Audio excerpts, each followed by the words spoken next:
You know, everybody is different. He's like, that's an Oprah crowd.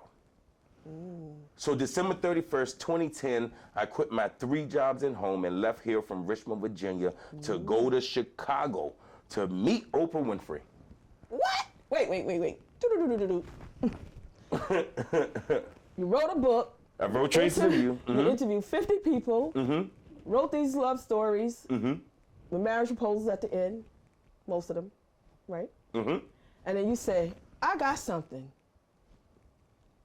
That's what you did? Yes.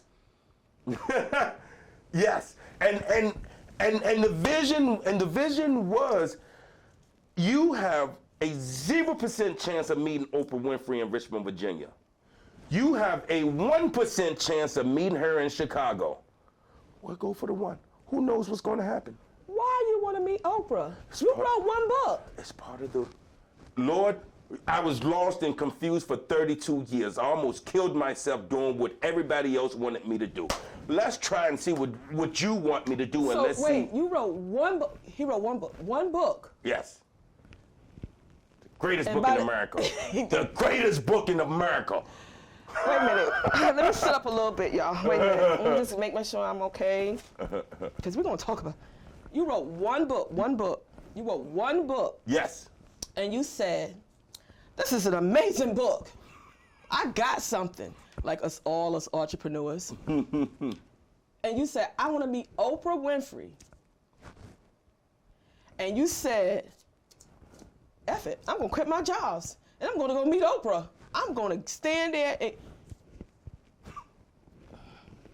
That's called crazy faith. Woo! So... Woo!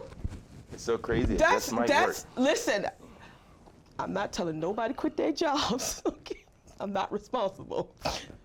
You gotta be ready. You gotta be ready to do it. Like when you step out like that and take risk like that, like you gotta be serious. Like you can't play no games. There's no sleeping in bed, or I'll do it tomorrow, or nothing like that. You gotta know, like, yo, it's do or die.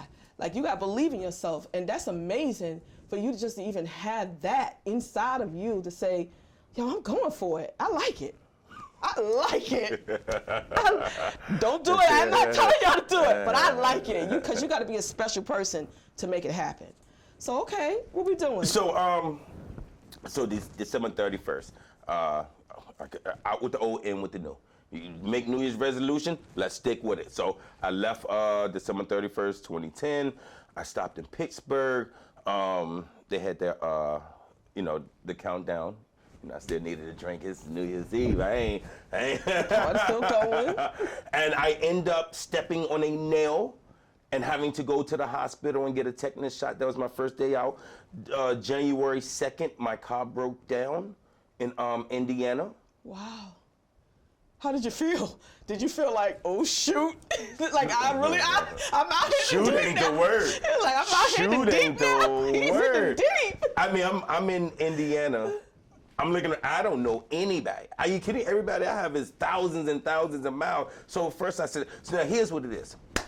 When you have one problem, you have to come up with 10 different solutions. Right. So car broke down. I mean, I'm going through my head. I get out here and throw my leg up and get somebody to stop. I can see if somebody can push it off the exit. I can do this, I can do that. Oh, I got AAA. Okay, but you still need those 10 options, yes. to now it was down to AAA. So I called AAA up. They came and got the car. Got a hotel room with the little bit of money that I had, but I had to get a hotel room because I was planning on sleeping in the car. Because I don't know anybody in Chicago. Why do guys do that? I hear a lot of guys, they be like, yo, I'll just sleep in my car.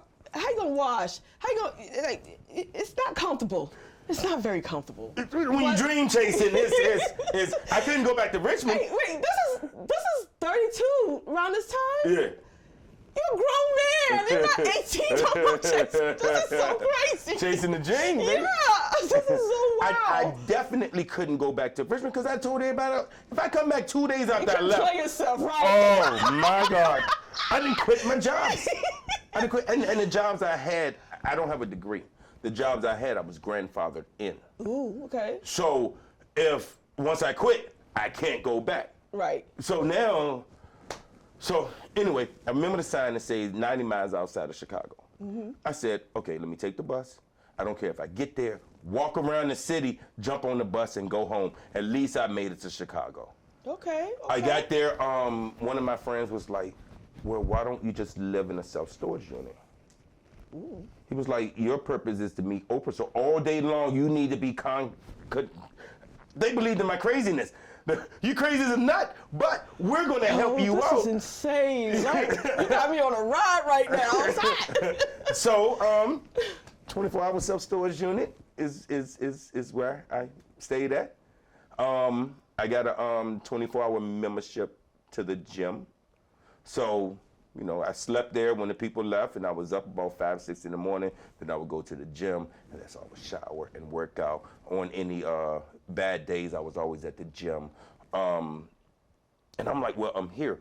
What am I doing now? Like, and I knew where Harpo's studio was, and so. So wait, I just can't.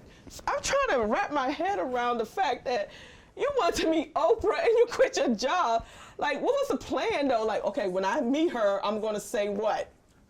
Did you have a plan? I didn't have no. I don't have a plan. I'm winging it out. Are you kidding me? I'm the greatest man you ever met. Woman, you better get me on the show. What you talking about? You better take that book and go somewhere. I don't know what's gonna happen, but I'm here.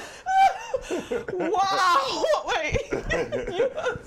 So it hit me. Okay, well, you need to get noticed. So I went and got a billboard, a sign. Yeah. And then I just wrote the Oprah Project, homeless reasons of why I'm here, and this, that, and the third. And I stood outside of her show for 6 months with the sign. 6 months. It was when the show was going off of air. Her show went off of air, and I knew that it was going to be a time frame when it went off of air. So I was like, oh, if I can just survive this for half, who knows if she come out here and say, hey, how you doing? Come on inside the show. Who knows? 1%. That's all I need. Faith of a mustard seed. Faith of, yep. That's faith. 6 months? Yeah. Come see me, Oprah. Wow. So, yeah. That's amazing. It had to be fun and scary and all of that. All of that. And that's why I said those emotions that your son was going through, those are great. It's not good to be emotionless. That's true. Go through the emotions, have that fear, and then once you go through whatever you're going through, you find out that it was nothing. He came on and was so excited to tell you about everything. He didn't even think about no anxiety before he went there at all. Right. That's true. So excited to tell you everything. We have to go through those kind of emotions as human beings. Wow. Did you get her? Did you meet Oprah? Destination.